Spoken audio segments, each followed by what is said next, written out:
Howdy, who all my stock market gamblers? Welcome today. I'm Tall Mike. So glad you're here. Wow, we got a lot of stuff to talk about today. Happy Martin Luther King Day, Inauguration Day, a lot of stuff going on. Let's start with the stock market, right? All right, so the stock market, we hit that low. We had that little pullback, and now we're starting to creep up again. Creep up. Maybe they can push the S&P to a new record high. Now, I think they will in the S&P. In the Russell? No. Russell's already starting to come down. Dow's already starting to come down. But the S&P, they're going to push it up one more time. How are they going to do that? They're going to do that with stock buybacks. Even Goldman Sachs says stock buybacks are going to push the market up to a new record high in the S&P. There's going to be a record number of stock buybacks starting January 24th, starting this week, right? Okay, and stock buybacks push the markets up higher and higher and higher. And stock buybacks, where do they get the money from? Well, they get the money from the printing of money. If the Fed prints the money, they borrow the money, they buy their stock. Everyone's happy. The stock go up.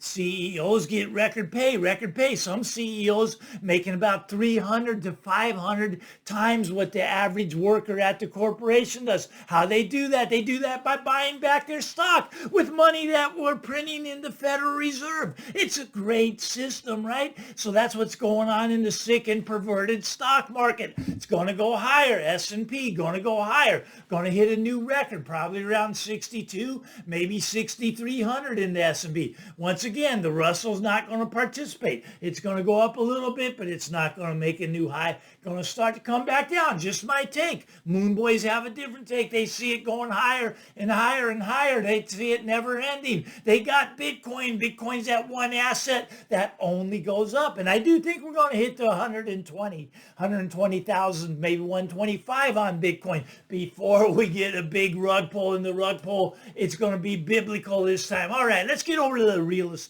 And let's start with the bank failure. All right, so we're in January, right? So it took 17 days of this year to have the first bank failure of the year. What bank was it? Let's see, what was the bank called? It was in Chicago, Pulaski Savings Bank. I can't pronounce it. But anyways, a Chicago bank, right? It's only a $50 million bank, but it's the FDIC. They took it over, right? They took it over. It's going to cost the FDIC $28 million. Well, it's only a $50 million bank. Why? Because they've lost half your money. Now, a lot of people think these small banks are unique, is that the big banks won't get hit, that your bank's not going to go down. Look at this is a small bank doing the exact same thing as the big banks. Now, the big banks, they get a little more backing from the Federal Reserve because they're too big to fail, right? This bank not too big to fail, only 50 million, but it's going to cost 28 million of FDIC money just to bail it out, right? Okay, so the people, they'll get their money back, but this is just 17 days into the year.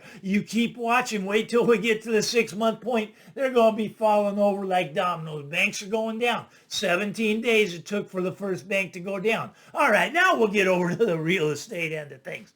All right, so what we got in real estate? Well, home buyer demand it's just plummeted. It's plummeted, right? Mortgage demand is off 60%. 60% less buyers from where we were up here at the peak, right? 60% less buyers. Now, it's fascinating. I listen to a lot of the YouTube guys. I have a lot of respect for a lot of YouTube guys. They don't share my opinion, but that's okay. They have their opinion. Now, the one guy I was listening to, he was talking about real estate, how housing prices since 2022 to 2020 to where we are now, they've dropped by 5% nationwide. Okay, now he sees this 5% drop as the bottom of the market. At the bottom of the market. Well, as soon as he said that, a commercial comes on. He's pushing real estate, right? He's getting a kickback. You got to be careful who you're listening to. If they're selling real estate, this is the bottom. Get in. We're off by 5%.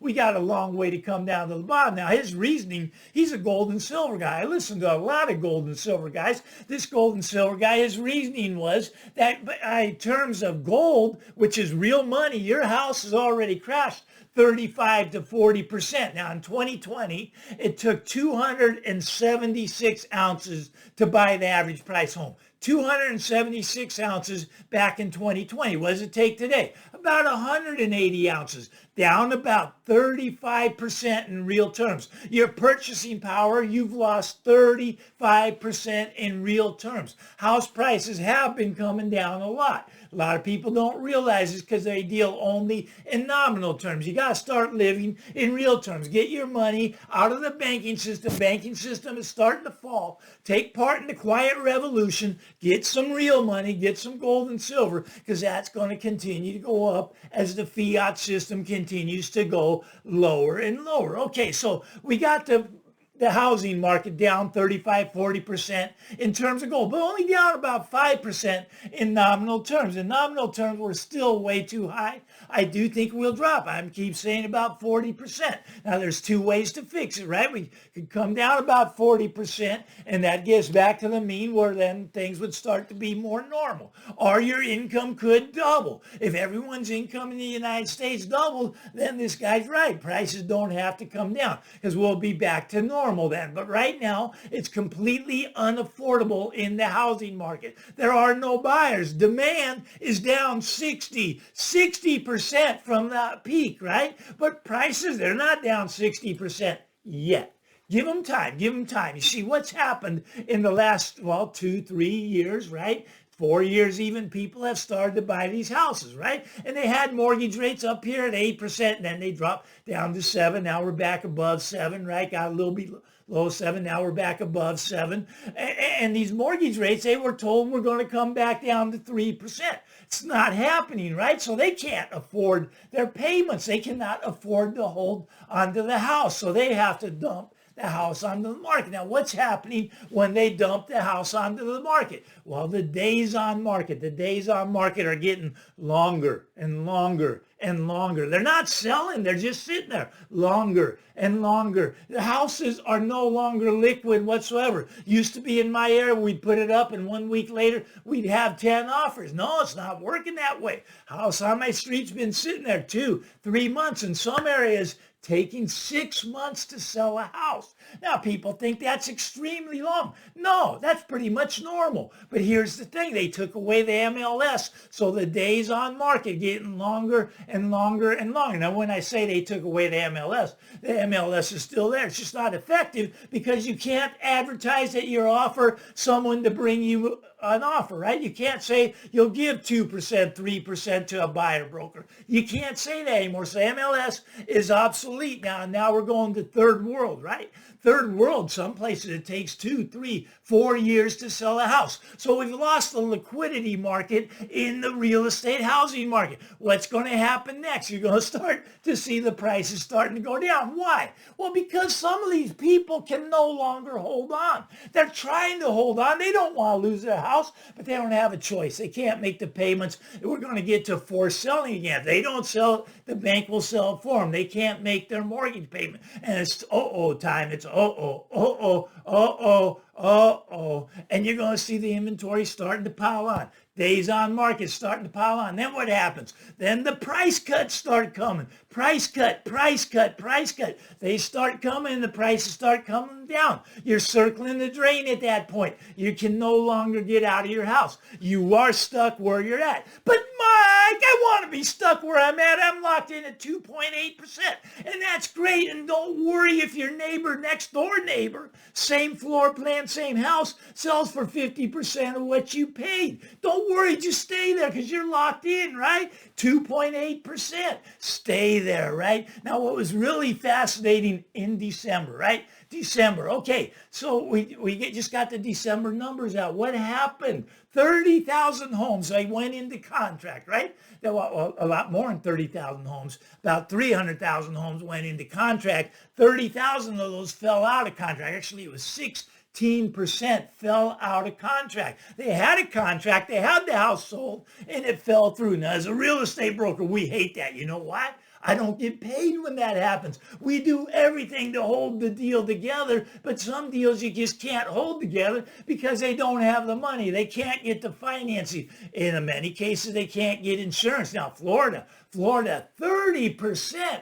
fell out of escrow in December. Why? You can't get insurance. A lot of people think that the house prices are going to go up because of the fires in Southern California. Wiped out a lot of houses, right? Wiped out a lot of inventory. But here's the thing. The insurance companies are starting to go broke. They don't have the money to pay off the claims, right? And so they're billing, they're getting out of California. Now, if you can't get insurance on a house, you can't sell that house unless you sell it for cash. And now what price is a cash buyer coming in at? About 40 to 50%, right? And that's probably where we're going to see the market come down to. You see, if you can't get insurance, a house is awfully hard to sell because you need someone with a cash buyer. So houses not affordable right now. I love real estate. People think I hate it because I talk like it's a bad time to buy. And it is a bad time to buy. Now, I'm a real estate broker. I'm supposed to say, get out there, hurry up and buy. Don't worry about the rate. They're going to lower rates. We're going to get that down to 3%.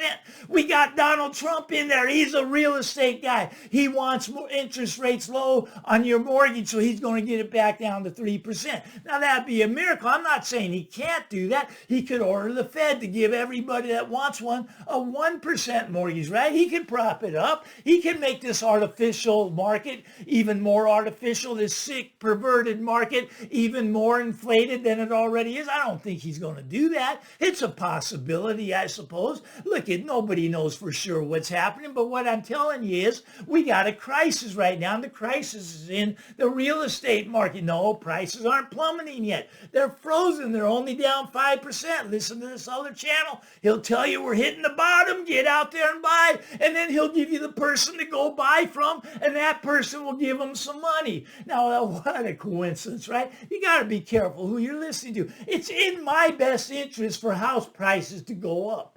I make more money. It's in my best interest to tell you to get out there and buy. Why don't I do that? Because I'm not trying to sell you anything. Look, I'm just giving you the truth. It's a terrible time to get out there and buy. Things have never been more unaffordable than they are right now. Things will shift. You be patient, you'll be rewarded. Jump in there now. You're going to be the bag holder. But there's a problem, right? Prices are going to be coming down. 5% drop so far. Now, granted, that's in nominal terms. In real terms, I agree. You're down already 30 to 40%. People don't want to talk about real terms. They just want to see their house go up, right? And the reason your house has gone up is because they printed money. Now, printing of money, what does that do? It reduces the purchasing power of the dollar.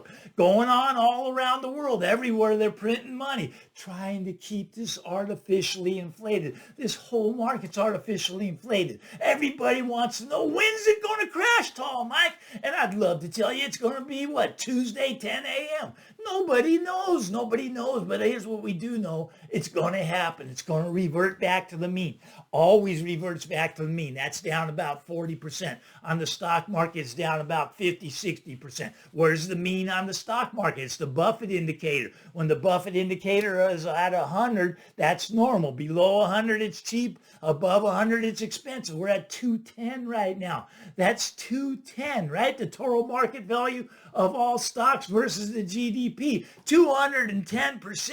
This thing's got to revert back to the mean. Always does. That's why Warren, he's sitting in $300 billion in cash. Now, he won't tell you that he's expecting to crash, but he will say he can't find a thing to buy because everything's so inflated. Stocks are inflated. Houses are inflated. Maybe we can print some more money. Maybe we can kick that can down the road. Maybe there is a free lunch. A lot of people think there's no such thing as a free lunch. According to modern monetary theory, we've discovered the free lunch. We can print our way to prosperity. We can be the first country ever to do it because we got the reserve currency, and we're going to continue to do it until this thing blows up. And mark my words, it will blow up. I'm Tall Mike. You like this stuff? Give me the thumbs up. Punch the subscribe button. Get out there, everybody. Enjoy the day. Bye-bye.